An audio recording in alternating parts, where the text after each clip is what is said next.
I got this animal rescue pouch sent to me to make a video about. This is a paid post. We have a lot of quails in our yard this time of year, and when they have their babies, they're running all around, and sometimes they fall into the pool. So I have to go out there with the pool net and fish them out of the pool, but I'm not always around to get them out. So it'll be nice to set this thing up so the little baby quails and stuff that fall in the pool can have a way to get out of there.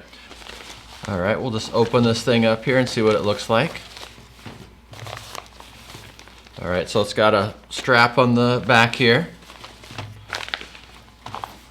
And then this looks like the part that goes into the pool. You got a place here where you can blow up the air mattress. I guess it's got a little inflatable air mattress in here.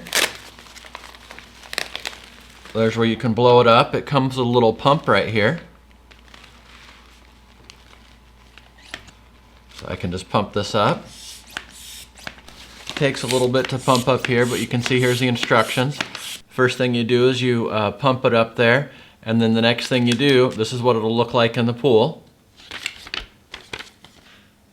And then you put some gravel and some rocks in this pouch right here to keep it from moving around. So that looks pretty nice. We'll just go ahead and finish putting the air in it here. Making some progress there. All right, it looks like we're almost done here. I think this is probably good enough. Maybe a little bit more. All right, you can see I just poked this in the refill valve right there. And then I can try not to let all the air out there. I think that's good. Put that down. It's got some Velcro here. So then I can put this in the pool like this. And then this will go off to the ledge of the pool, and then I'll put some rocks in this part here to hold it in place. Just like the picture shows there, that's what it should look like.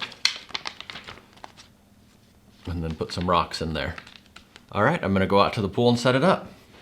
We'll see what I need here. I just went and grabbed a couple of rocks here. This might be enough. I'll just put a rock in here. Then pull it snug there, and I think that's all it needs. So I got a big rock here that I could put in here, but it could slip out. So we'll just kind of put that big rock to the side there. And so I guess the way this works here is if any little baby quail or lizards or anything fall into the pool, then they can just climb up on this mesh and get up on here and then get their way out of the pool. Okay, so there it is. I think that the one rock in here is probably enough, but I got one more on here just so it doesn't seem to float away. I got my robot pool vac at the skimmer going around, and it could bump into it and push this around, so this should hold it all in place. I think the way this works, it's got this mesh on here, and then if the little baby quails or a frog or something gets up in here, then it can just climb and make its way up there. This time of year, we got a lot of little baby quails, and then we'll also have a bunch of lizards, and the lizards will get stuck in here so they can make their way up here. And then we get some different bugs like, some bees and stuff like that, and they get stuck in the pool. So we'll see if all those little things can make their way out. Here comes the pool vac over here. We'll see if it bumps into it. We'll see if the robot pool skimmer makes its way over there to the little animal rescue pouch. It's thinking about it. It's going over there to check it out and saying hi, or maybe the pool vac wants to get out of the pool. It can go to the little rescue thing there and get its way out, make its way out. We'll see what it does there. Oh, it looks like it stayed clear of it. It's got a sensor on there, and so it usually doesn't bump into things, but I think it should be all right. Yeah, it looks pretty nice. I think the pool vac was happy in the pool. It didn't want to get out, but now it knows how to get out if it has to.